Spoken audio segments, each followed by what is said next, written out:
Hello and welcome back to Bad Moms in Business, the podcast. I'm Bridgette Robertson. I'm Amanda Sharp. I'm Danielle Monaghan. And today we are talking about one of those topics that is off limits at dinner parties. And it's not politics. So what does that mean? Religion. You're not supposed to talk about it at the dinner table, but we're going to talk about it here. Yes. So That's don't right. maybe don't play this episode while you're eating dinner. Or Fair do. warning. Or guess. do. Whatever. It depends on how angry you want to make the people that are at your dinner table, I suppose. Absolutely. And if this is a topic that you might be sensitive to, maybe skip point. this week. Yep. Great. So that because we certainly don't want to offend anyone, but I think it's a wonderful topic that we all kind of threw out there, and we all said, "Ooh, we have some different views on this." And I think the beauty of us is we all can have different views, and we don't argue about them. We most of the time accept everyone's approach. Yeah, and I think too, argue about food. There are certain topics that go a little awry for us. Yeah. Not religion. But I do think too that because we span the scope here, that it would potentially not upset anyone because someone here is going to align with your beliefs, probably. That's right. More than likely. At least you're going to fit in one of our lanes more closely than probably the others because there's 3 different opinions for sure. Yep. So why don't we just dive into it? Does that work? Okay. It totally does. Rip it off the Band-Aid. All right. Oh, I almost said that. So I don't know. I guess we didn't really talk about how to start. So why don't we all we can start with whether or not we grew up in the church and how that has led to the way we parent. Okay. I like that. So Bridgette, you go. Okay. You're that bee. Being bad. Be the bad. All right. So for me, I don't remember at what age we started attending church. I think we were on and off almost my entire life.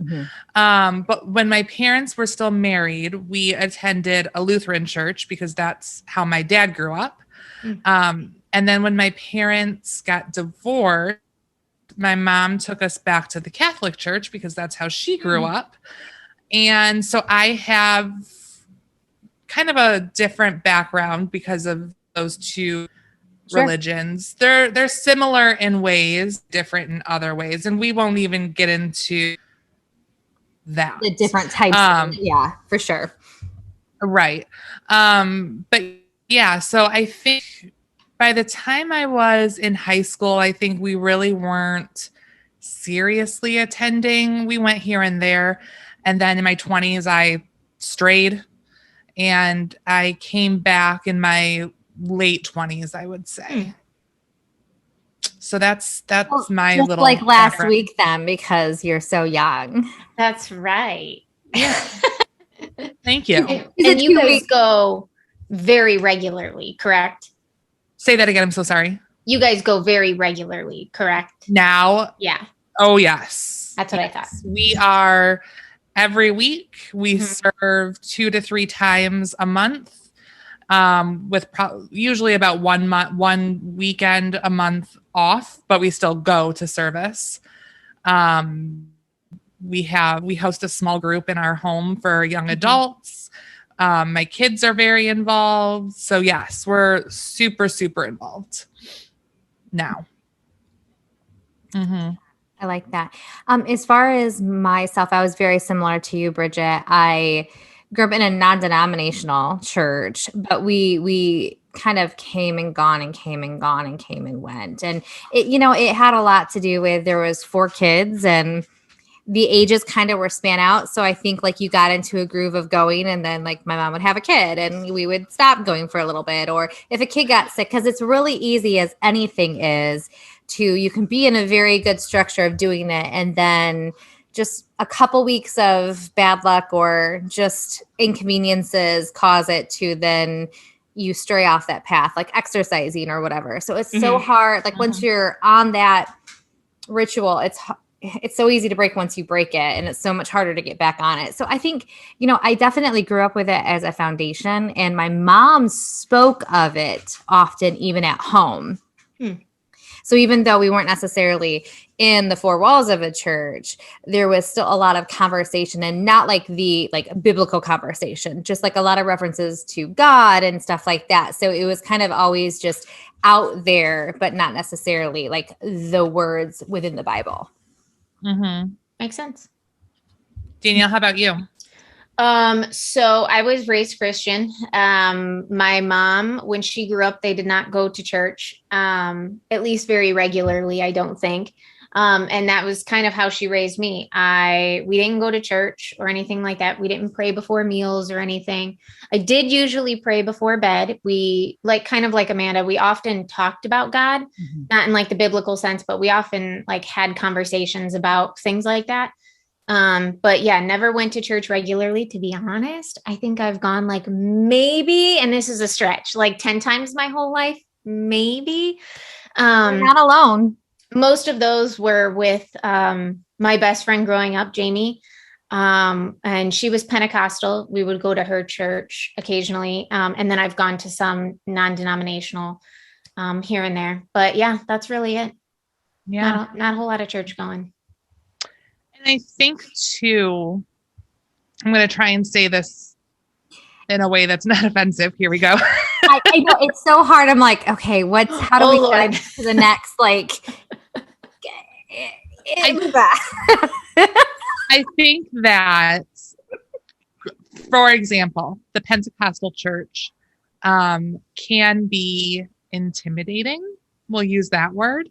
Perfect word. Yeah. Perfect word. For a non-church goer. Yes. A Pentecostal church was very intimidating. That is, yes, the perfect word. That is probably why I only went a handful of times. Sorry, Jamie.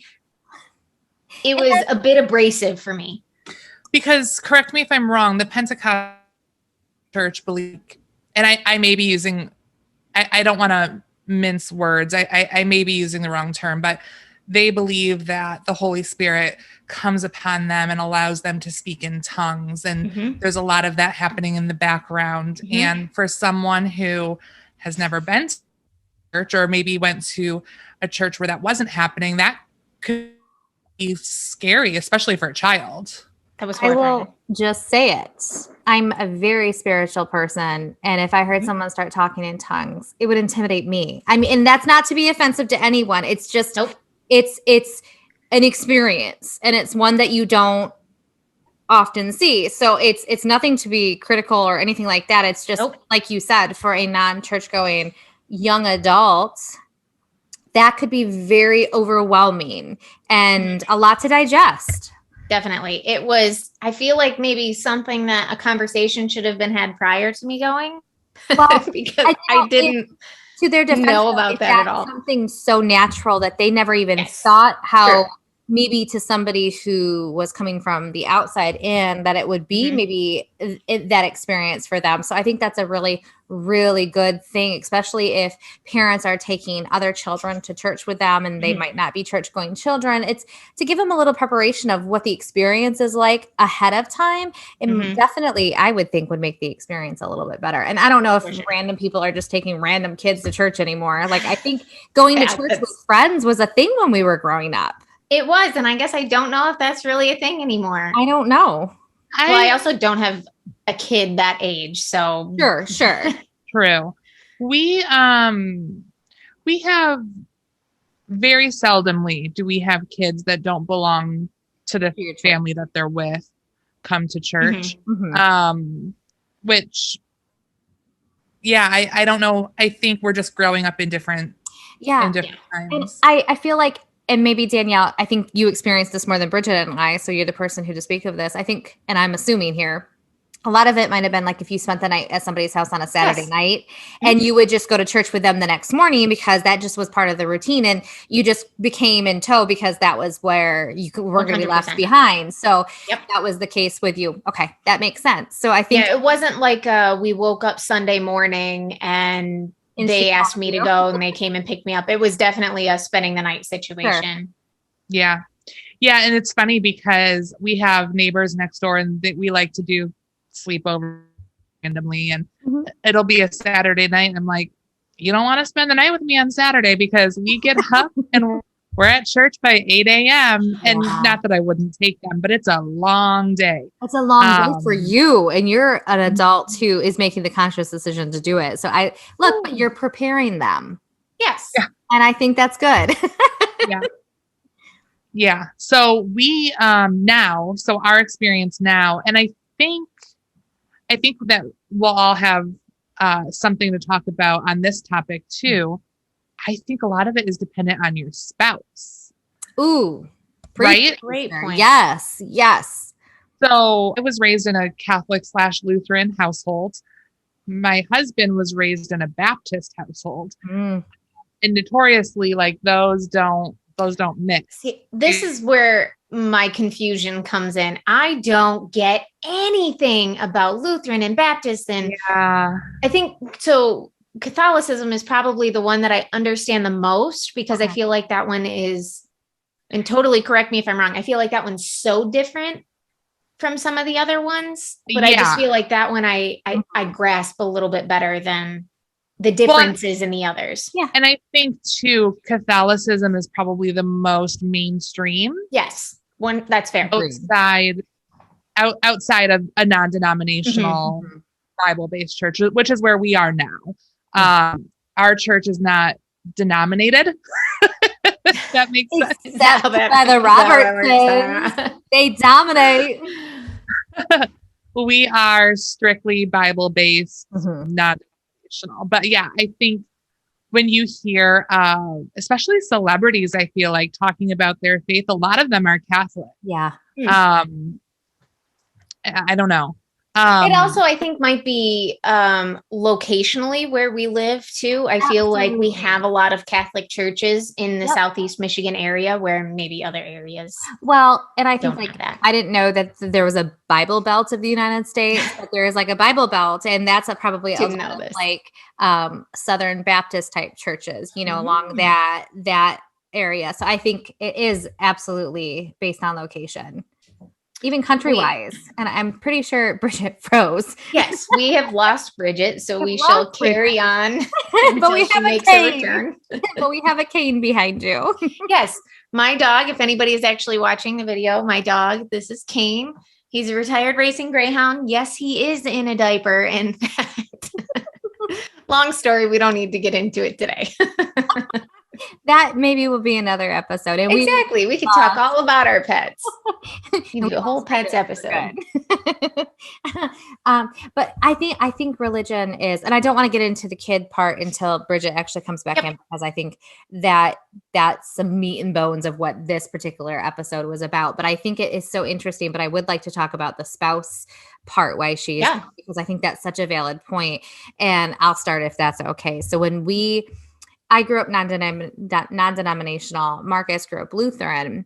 And when we had Owen, Marcus felt it was very important that we combine into a lane to go into. So that way we could, raise him under the same type of, whether it be non-denominational, Catholic, whatever, but with it being Marcus was Lutheran and I was non-denominational, I felt like it was easier for me to go to Lutheran than for him to go non-denominational. That makes sense. To me, I mean, and someone probably will argue with me about this potentially, and I don't mean it to come out this way, but to me, like, as long as there's a worshiping of the Lord and the main pieces are there, like, I was okay with it. It wasn't like he asked me to do it against my will. I was like, no, it's fine. I mean, the meaning behind it is very similar and very close. It's just different, a little bit different.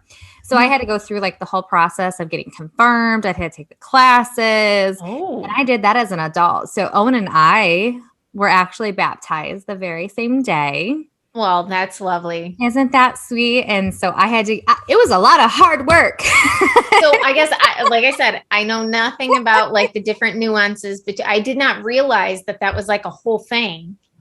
In the Lutheran, religion, at least it is. So because That's you get confirmed as you get older, because they baptize babies, and in some other religions you don't get baptized until you're old enough to, and I'm going to be butchering a lot of the processes, I'm sorry, but the gist of it is you get baptized when you're old enough to understand the meaning of it. But in like Lutheran and Catholic, they will baptize babies, and then when other religions are getting like baptized, that's when, like, say Lutheran and Catholic get confirmed. So that's when kids can say, okay, I want to go down this path, that type of stuff. So Owen and I were able to do it. But in order to get confirmed and stuff, you actually have to do courses, or not courses, but classes, and just kind of learn about it. So that way you're making the right decision, because getting confirmed and getting baptized is not taken lightly. That is a similar thing from my understanding for Jewish. Oh, I know very little right? about the Jewish religion. It's something I so badly need to learn about, because every time I think about it, I'm like, that's so fascinating. So you've just encouraged me to learn more about the Jewish religion. So if we have any listeners. Oh, Bridgette, are you Jewish? No. I was like, are you Jewish all of a sudden? What a weird turn of events that would be if I was like, I know. Actually, like, is that where she went? Like, and she came back? Like, what? What just happened? I got bat mitzvahed real quick, and here we are. There you are. There you are. No, I have a very dear friend who is Jewish, Rachel, and we have had so many comments late into the night, like in the middle of the pandemic. I think we were both really clinging to our faith for a while. Of course. I don't mean for a while, but like there was a moment in time that we were like really, and we would stay up until 1 a.m. on FaceTime, like talking about our different beliefs and how, because the Old Testament of the Bible is based on the Jewish faith. And right. At a certain point, that's where theirs stops. Christians continue to move on into Jesus. And so we had a ton of conversations. So Rachel would be actually someone that I would love to have come on. I would love that. That would be interesting. She's fabulous. She would be wonderful. I would love to just hear, because I love theology. I love religion. I respect all peaceful religions. I mean, I'm very passionate because I just know how much it does for my heart and my soul. And so everyone else has that too. So anytime I can learn about them, I'm just darn fascinated by it. So that would be so fun to have her on. Yeah, I will talk to her, because I think she would love to come on. And it is fascinating. I really enjoy our conversations. So Danielle, I'm so glad you brought that up, that comment, because that's led into all of this. Superstar you are. Superstar. Hey. But yeah, so we still are Lutheran. Owen's Lutheran, Marcus is Lutheran. And that's kind of how we became to be Lutheran as a family. Nice. And now what is your church going habits look like? I know what they are, but for those that are listening. Well, I'll be honest. They leave a lot to be desired. I mean, we're real and raw on this. And that's it. I have to say, Pastor Stephen Heimer, when we were in El Paso, when we were in the military, there was Zion Lutheran Church down there. And that was our home away from home. Our home away from church home. And they were fabulous. I mean, what a heart he has. He goes into Juarez, Mexico, I swear, like every single day. I shouldn't swear on this like particular episode. That's so tacky. But he just like absolute heart of gold. I mean, man of God, just amazing. And we went as much as we could while we were down there. But, when Owen was little, Marcus was gone a lot. Sometimes it just was really, really hard. And that's no excuse, but it is what it is. And since we've been home, I have an amazing pastor, Pastor Woody. He's amazing. He's who baptized me. And it's just so hard to commit. And God, forgive me. But it's so hard to get there sometimes. Like, it's just hard to get there. So luckily, what the pandemic has done for me is it's made almost every church go mobile. And they have YouTube channels of their services, and the recordings are on Facebook Live. I mean, and it's really allowed me to go right into the church in my own home. So like, I remember like it used to be they would do recordings and stuff for the shut-ins, like the people who weren't well enough to like come into church when I was younger. And now it just became the norm that that's just normal. So since we were able to have those recordings, I love taking listens to those anytime I need it. And it's at the fingertips at my schedule. Yep. And that's what's really, really nice. So I'm embarrassed to say I don't go often. Yeah. Well, I didn't bring it up to embarrass you. I just think that there's people that are in that right boat there with you. Agreed. And you know what's really great is when I see my pastor, though, even though I haven't necessarily been to a service in a long time, he welcomes me with open arms. You know, I don't have to dodge my pastor. Right. I can still have a wonderful conversation and know that I'm still in his prayers. So that's a good pastor. Yeah. Yeah. Yeah. And then for us, and I apologize, my connection cut out. So Danielle, did you talk about where you guys are or aren't, or? No, we are pretty much doing the same thing of how I grew up. It's kind of how Brandon grew up. He went to church a little bit more than I did growing up. They went on and off throughout his childhood. And then he was also a part of Young Life. Yeah. Did I say that? I think that's it, right? I believe so. So I'm sure all churches have different terms for what it is. Yeah, that's fair. So like he was a part of some sort of youth club through a church when he was in high school and stuff like that, and then has just kind of fallen off. And so me and him are very similar spiritually wise. So we just are just kind of doing our own thing. We are raising Watson to know of God, but not necessarily go to church. Yeah. I mean, it's, again, you're not alone. Yeah, for sure. Gosh, no. I think we represent just so much of the population, like within this episode and within the three of us, that yes, it's good. I'm glad we're talking about it. Me too. Yeah, me too. So Bridgette, what about, because you're the one who brought up the spouse, and I touched on that a little bit while you were off and hopping back on. So do you think that you would have the diligence that you have in your church going if Chris wasn't supportive of that? Well, it's funny because Chris, like I said, I grew up in a different denomination. Mm-hmm. When we got married, we were married in the Baptist church, but we weren't attending Baptist church. We got married there because that's what his family wanted, and they were paying for it. And so that's what we did, quite honestly. But we attended that church maybe 3 times to make everyone happy. Okay. And the pastor was great, but I didn't grow up Baptist. And so it was different for me. Sure. You know, Baptist churches are a lot like brimstone and fire a lot of the time, which isn't, I'm not saying there's anything wrong with that. Hell is real. I think that you should learn about that. Anyway, when we got married, my mom started going to a non-denominational church. And so we had gone with her a handful of times there as well. And it wasn't until a friend of mine invited me to her church like over and over and over again. And then I finally went.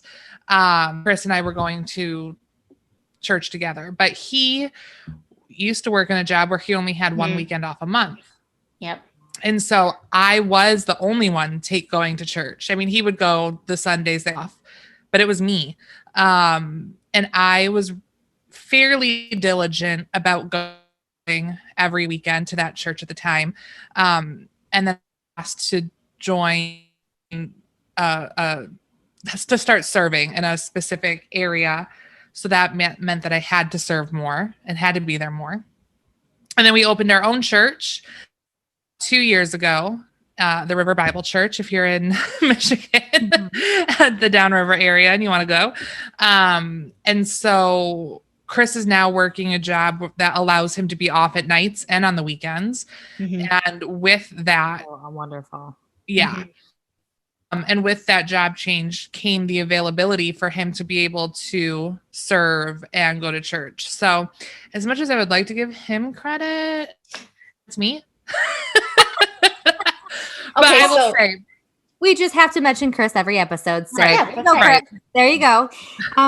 But it's when a spouse is supportive, or at least doesn't get in the way, because I think there are a lot of people who are married who one is a churchgoer and one is not. Oh, And yeah. I still think you can make it work, but I think there's a lot of conversations, especially when children come along. Yes. Are the children going to, because maybe there's a husband who doesn't even believe in God. And then, that's a different story than somebody who just is like, I don't want to go to church. There's a lot of different levels of conversation that has to go on within a couple. And I think that's why the Bible says you be equally yoked, right? You're not supposed to enter into marriage with someone, a Christian, like a true born again Christian should not be entering into a marriage with someone who's an atheist, for example. Like it's just, and I think you would never going to. I think you agree, and I didn't mean to interrupt you, that most people figure that out like when they're already married for like 2 years, and they're like, oh, so that's what that meant. And I'm not saying that those relationships are doomed for divorce. Oh, no, absolutely not. That's not what I meant. Of course. But it makes things a whole lot easier when we're on the same level, and when kids do come into play. So you're not saying, well, I really want my child to be raised in church. Well, I don't believe in God. I don't want them to. I mean, that causes so many problems in a marriage. So that's why the Bible says be equally yoked. It says it more nicely than that. It's so much more eloquent, when you read it. And I have to say, let's talk about Bibles for a second, if that's okay, because I feel like a lot of people don't read the Bible because they don't have the right Bible. And I don't think a lot of people understand how many different versions of the same Bible are out there. It's just translated different in a way that you can comprehend it, digest it. Some are study Bibles that have, the scripture on the top half of the page and a breakdown of what those meanings are on the bottom. Like, so if you're really struggling to read through the Bible because you may have maybe an older version or like a King James version. Oh gosh, yeah. That is so hard to read. Where if you get more of like what is it, the NIV, like New International version? Yeah, so I was like actually gonna suggest, if you're someone who wants to reading the Bible and you don't even know where to start, they have children's Bibles it's the same exact thing. I think it's oh gosh, I'm gonna maybe Alice can look it up. It's either NLIV or NT. I'm not sure. But there is a children's Bible that is I shouldn't say super easy to understand, because the Bible is a difficult text regardless. It was written in a different time. But I would suggest starting there, and then you graduate. So you start there, you graduate to NIV.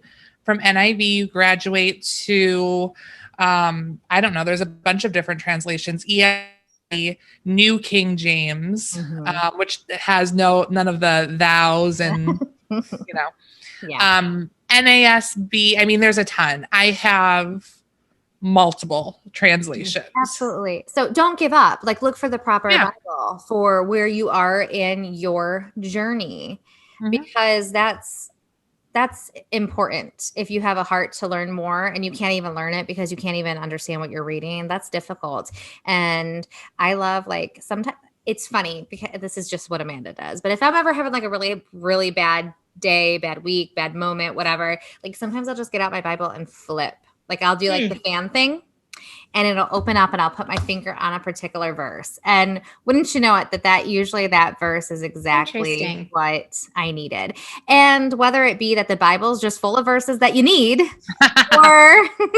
or that was the one that my heart really needed to hear that day at that moment in time. But regardless, that's one of my favorite things to do is do the little fan and boom, and there's my little side of encouragement for the day, which is really fun. And the Jesus words are in red, and I love reading those.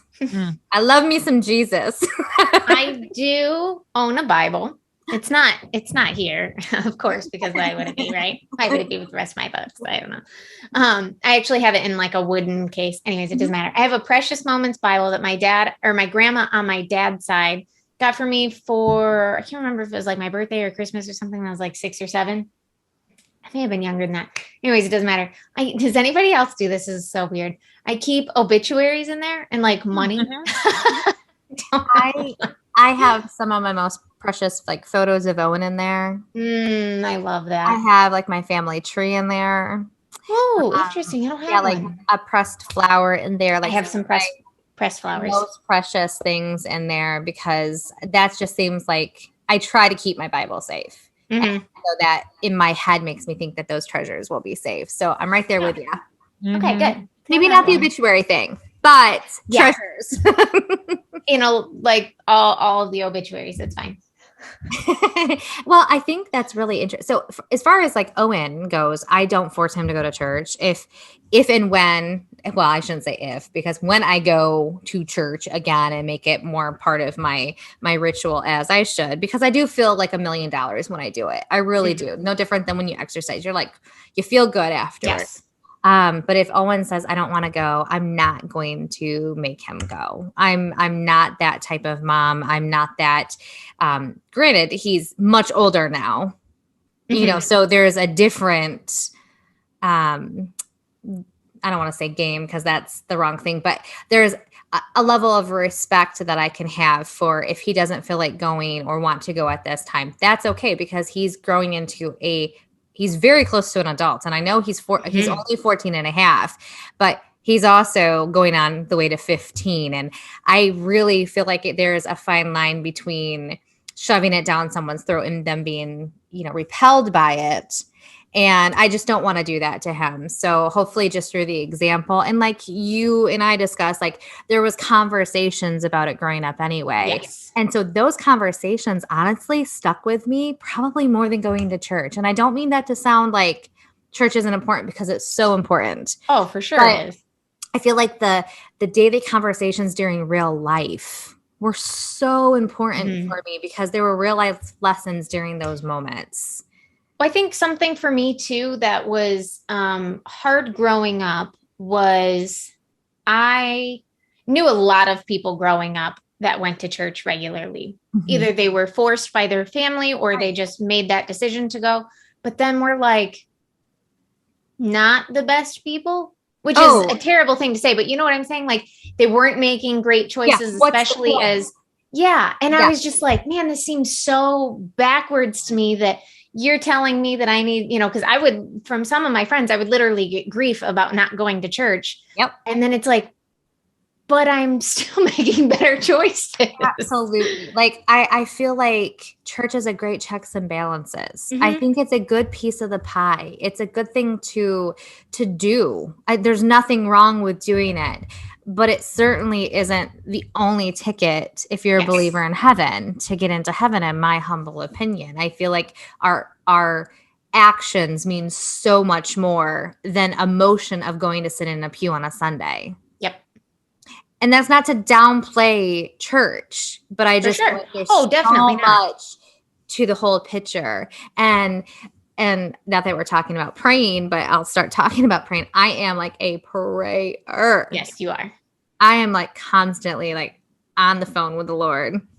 And it's very informal, which might freak a lot of people out, especially because I think Lutheran and Catholics, they're like, there's a way of prayer. There's you can actually say the prayer. It's, it's part of the Sunday service. And I love that. And that's a good prayer. But when I'm talking to the man upstairs, I'm like, listen, Lord, you have to calm this heart of mine. Listen. Like, it's like I'm talking to like you guys. But I feel like that's such an intimate relationship, in my opinion, to be able to have. I'm like, I don't need to come to him all formal. Like when I'm coming to him, he knows my heart. Like he built it. He made it. So it's fun. And I think like sometimes if you don't even know where to start to pray, like say that very thing during a prayer. And I think that's all it takes, for people to feel calmed and just soothe a little bit. Bridgette, while you were gone, we were talking about got off on a tangent. But did she freeze again? Oh, she's frozen. Okay, she's back. She's back. I'm back. The Lord is like, I'm gonna really test her during this one. Oh my goodness. Testing, Bridgette. And see if she loses it during the religious episode. Poor Bridgette. Man. Oh, but this is fun. This is a mess.